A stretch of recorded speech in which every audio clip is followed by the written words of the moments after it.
Everyone in life is going to deal with different challenges. Some of them are setbacks, some are more mild, some are more severe. This can be a loss in a family, loss of a friend, a tragedy, a loss of a job, different disruptions, upheavals. No one in this world is immune to these different vicissitudes. As I said, some more extreme than others. Everybody. What will define you as a human being will be how you navigate and deal with these challenges, not whether you have them or not. Now, we should all be blessed, and let me begin right at the outset, to have the minimal amount of difficulties in life. And even when we have them, may they be also as mild as possible, not severe, not extreme, not overly traumatic. That's my blessing and prayer to each of us. But again, what will define you as a person is not whether you will have these setbacks or challenges, but how you're going to deal with them. So we have this fascinating story in the book of Numbers, the story of Balaam the prophet, the alter ego, yes, to Moses. Moses was the greatest prophet of the Jewish people. Balaam was the greatest prophet among the nations. A true prophet he was. Yet he had no love for the Jewish people. So when he was commissioned by Balack, the king Balack of Moab, to curse the Jews because he saw the Jewish people coming, they were marching, remember, from Egypt toward the promised land, and they were coming by, and he became frightened by them. He thought that they would conquer his land. So he commissioned Balaam the prophet to curse them. So long story short, Balaam said, as much as you pay me, as much as I'd love to curse them, since I'm a prophet, I can only say what God puts into my mouth. And of course, what happened was, as he opened his mouth, instead of curses, blessings emerged from a person who wanted to curse them. But then there's a catch to the story. So Balak gets very upset at him and says, I asked you to curse them, why are you blessing them? So they try a second time, and even greater blessings come out of his mouth. And a third time, and even greater blessings. So you'd think the end of the story is only blessings. There is a catch, as we'll talk about a little later. But the most fascinating part is this. Why did it have to work this way? God wants to bless the people, let them bless the people. Find someone who'll bless them. Why does it have to come in this convoluted and backwards way? That he wants to curse them, he's commissioned to curse, the curses turn into blessings. Because this teaches us the key lesson in life about curses that happen to us. That true curses are actually up to us whether they'll be a curse or they'll be a blessing.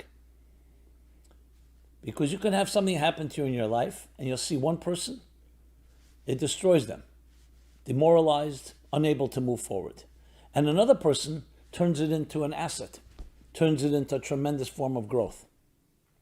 Who is it that said, I think it was Thomas Edison, where he experimented, the great inventor. And he would experiment sometimes 1,000 different options that didn't work. They said, 1,000 failures, how'd you manage? He said, it wasn't 1,000 failures. I discovered 1,000 ways that this doesn't work. It's an attitude of how we look at a challenge in our lives. And those that know how to forge ahead, that have something greater that's not defined by whether the success or failure at this moment, but at the bigger picture, we'll see even failures as successes. And that's what the lesson here is. And Moses blessed the people. Well, Moses was, of course, a prophet that would bless, and he did bless. That it came from a place that you would never expect. A person who was commissioned and was interested in cursing. And yet blessings come out of his mouth, and you discover that the greatest blessings in your life sometimes are going to come from your enemies. Even though your enemies don't have your interests in mind. Because it's not about them, and it's not even about you. It's about what you do with the situation. Now again, I want to qualify. Everybody should be blessed only with revealed blessings. Never have to deal with. But I can tell you, I remember when my father passed away, for example. It was very traumatic. It was very difficult. It was the hardest experience in my life. Thank God I was blessed. I did not have serious tragedies as other people have had. But still, I remember that. And I remember how it affected different family members. But I'm not going to talk for them. I'll talk for myself. There are certain things that I did instinctively that helped me not only get through it, but to heal, to become a stronger person.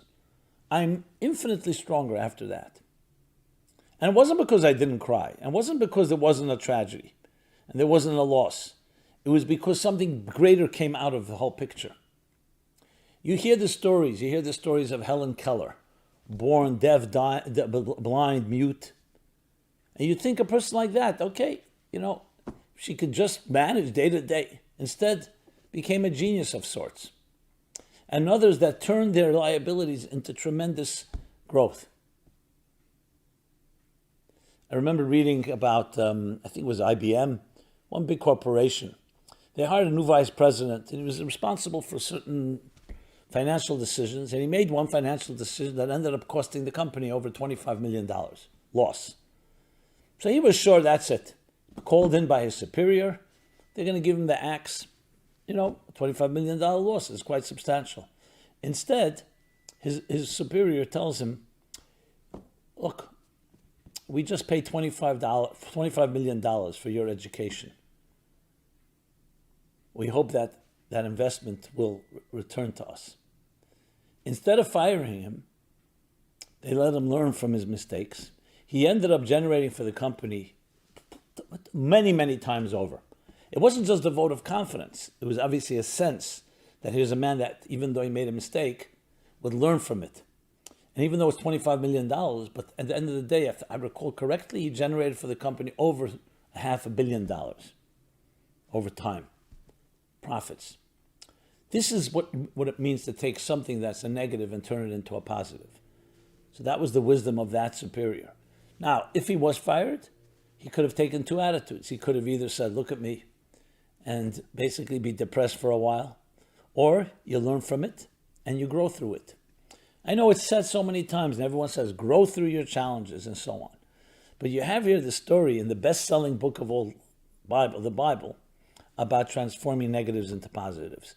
And it's a lesson that goes back thousands and thousands of years, and both individually and collectively. So when it comes down to our own specific lives, let's think of it that way. Make a list of the things that you consider to be liabilities, difficulties, setbacks. We'll call them in one category curses. The curses in your life. And I don't necessarily mean in a supernatural or superstitious way, all the different where you feel somebody cursed you, but things that did not work out. If you can list 5 things like that in your life, it may be a marriage that failed, it may be a job that failed, it may be a loss in your family, maybe a setback, something you didn't expect in your own in your own circle, in your own world. Whatever it may be, choose the 5 biggest things that you would consider to be didn't work. What happened? Just write one short line. What happened as a result of that? Now you'll have several answers. It could be, I just moved on, and I don't know if I forgot about it. Either I forgot about it or it became less of a problem. Number 2, it still haunts me, and I just can't get over it. So I distract myself, but sometimes I hear that somebody who hurt me, someone who betrayed me, that should also go into the options. So a betrayal, an infidelity, a breached trust, a broken promise, a disappointment, and I just can't get over it. It continues to haunt me. That's option 2. Option 1 was you were able to get through it, not transformed it, you just moved on. Option 2 is no, it continues to bother you. And this could be a childhood experience, it could be an adult experience, really anything that goes into that category. Okay, those are 2 options. Option number 3, which we're going to address, is did you transform it in any way? What did you learn from it? Now, you can learn a lot of things. You can learn, I'm more vulnerable than I thought I was. I'm more fragile than I thought. That's a lesson. That's an important lesson. Because that means that you become aware of something and you don't have to fake trying to be invulnerable. That's very powerful, just a very powerful validation. You don't need to be perfect. Many people who've been hurt in some way or another feel that if people would see it, or if even you acknowledge it, it's like damaged goods, it's like weakness. That itself demoralizing. Not necessarily. Acknowledging a soft spot, a nerve, is actually the first step toward healing. That's one thing you may have learned from it. Another thing you may have learned from it would be certain toxic influences that you have to stay away from. Recently, someone said to me, I have a sibling. Every time I'm there with my sibling, she makes me crazy, brings out the worst in me. So I said, do you have to always see the sibling? Well, they're parties, they're family. I said, but once you've identified that there's a toxic force, you don't have to necessarily go ahead and tit for tat and reciprocate, but maybe you protect yourself. You know, when you're in that environment, come prepared, immunize yourself. And again, it doesn't have to be with confrontation. Or if you can avoid, that's also, you learn something.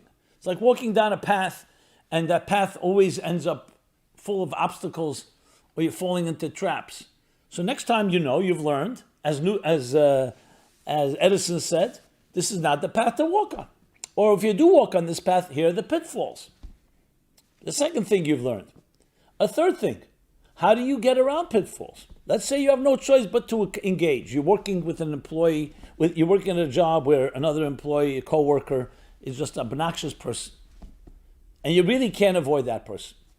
So there's also, what have you learned of how to maneuver? So there are many things we can learn from negatives. That's taking a curse and turning it into a blessing. Because had you not had that challenge, had you not had that curse, quote unquote, you would never have learned from it. Now, in addition to all of that, it also helps you teach others. And that becomes another asset. What can you teach others about what you've learned? Look, at one of the greatest things in life is experience. What do they say? A man with money meets a man with experience. The man with experience ends up with the money, and the man with the money ends up with experience. So experience is what you learn, is when you learn the things that you don't want to experience. That's what experience teaches you, because you learn from it. And when you learn from it, you're able to teach yourself and others a wisdom that can never have come unless you went through that experience. Now, at the moment, it could have been a serious fall. It could have been a serious setback. But over time, it's made you a far stronger and greater person. Hemingway wrote, life breaks all people, and some are stronger in the broken places. Unfortunately, he wasn't one of those someones.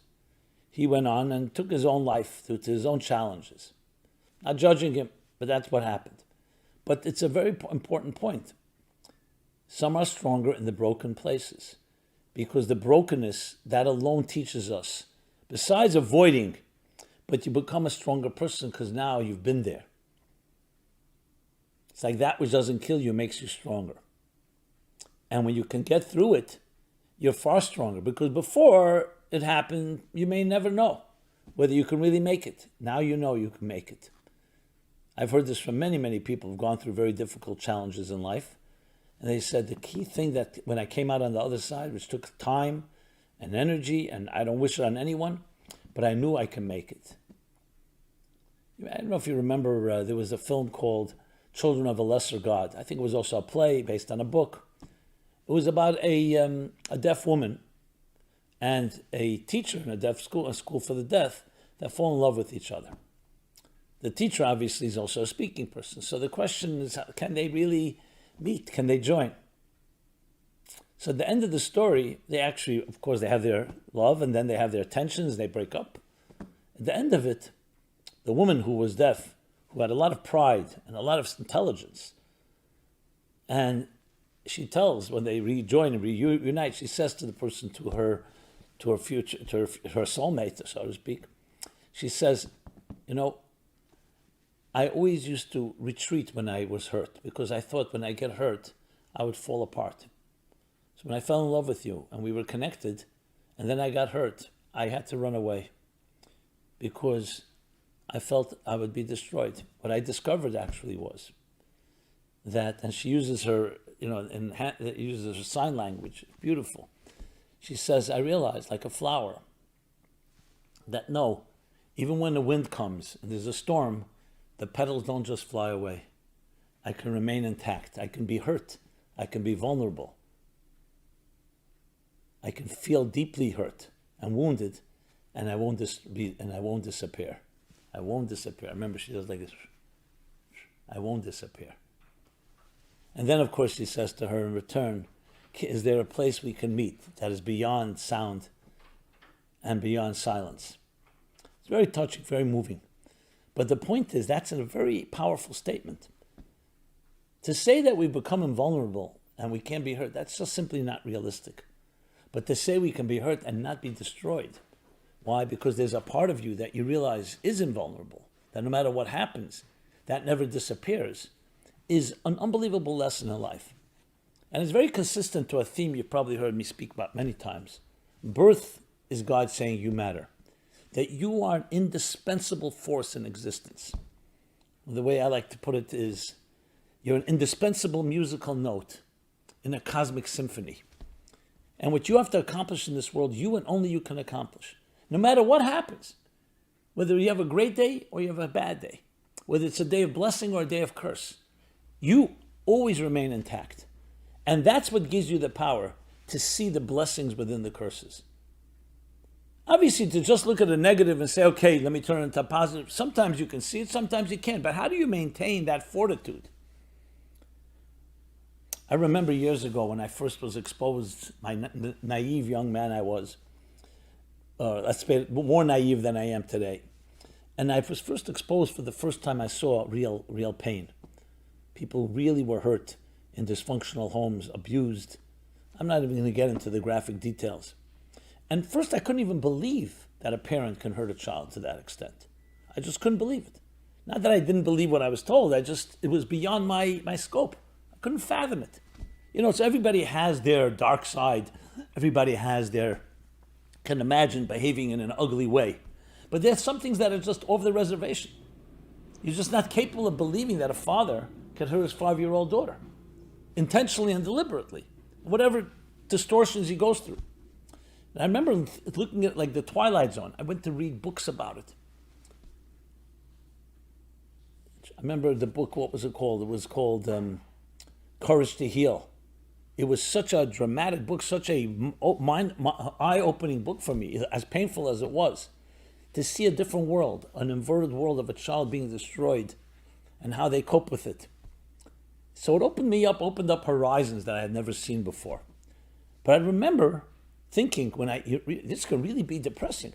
People can be hurt to that extent and they're wounded and injured for their lives, for a lifetime.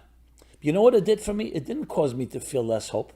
I became far stronger, and I was even more committed to bringing light into the world. So I remember speaking to someone who had gone through some really serious abuse and trauma in their lives. And I remember she said to me, how do you continue to always have this optimism? Like this eternal optimist. Is it some naivete? Is it some like unrealistic delusions? And I remember my knee-jerk response was, because I realized that light is stronger than darkness.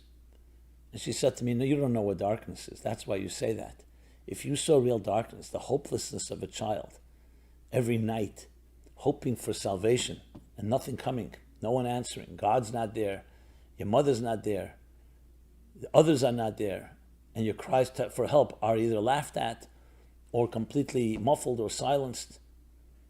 I remember my father with my siblings singing loud because your sister is crazy and she's crying in the bedroom.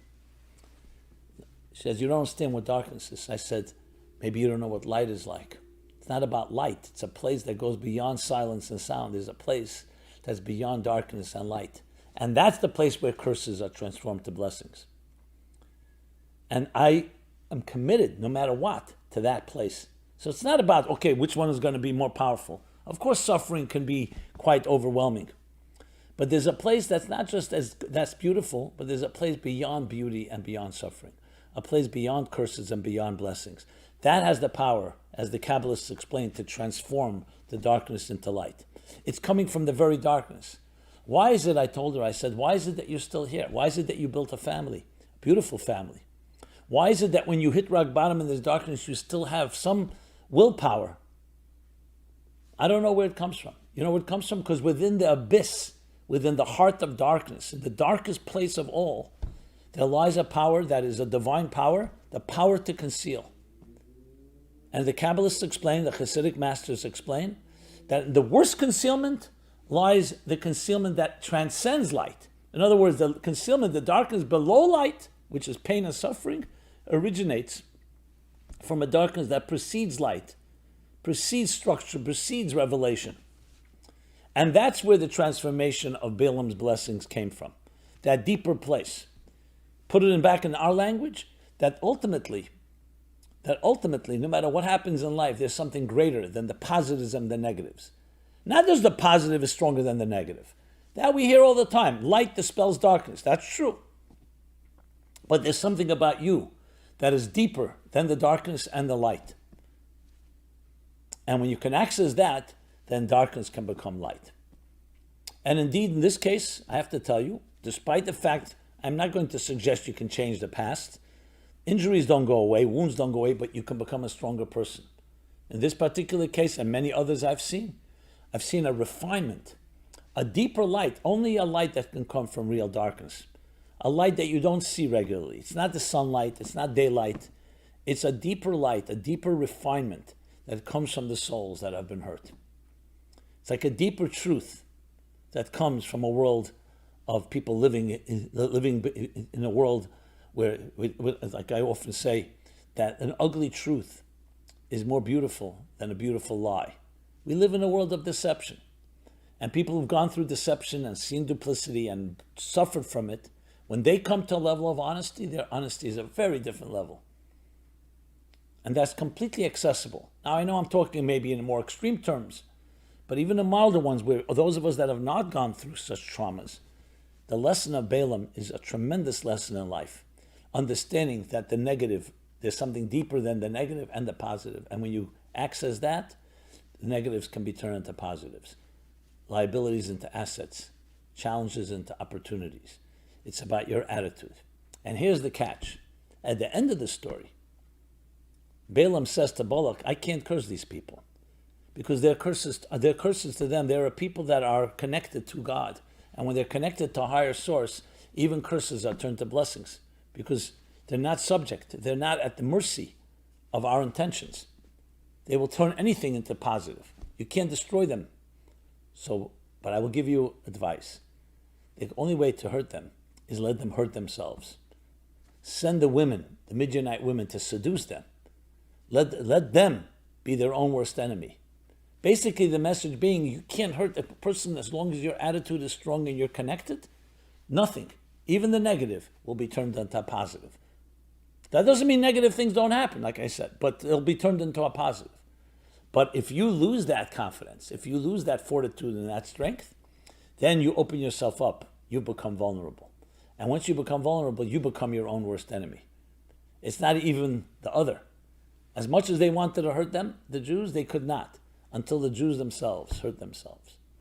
But let's end on a positive note. It's in our hands, my friends. It's in your hands. You'll say, well, I'm one little person. I feel down today. I feel demoralized. I feel broken. So find others. Find friends, kindred spirits. We're here for each other. That's why we're here, to lean on each other, to help each other. No one can replace you, but we can support each other. There's no such thing as hopelessness. Hopelessness, if you feel hopeless, so find someone that can give you a nice, kind word of hope today, a ray of light. Find a good mentor to speak to.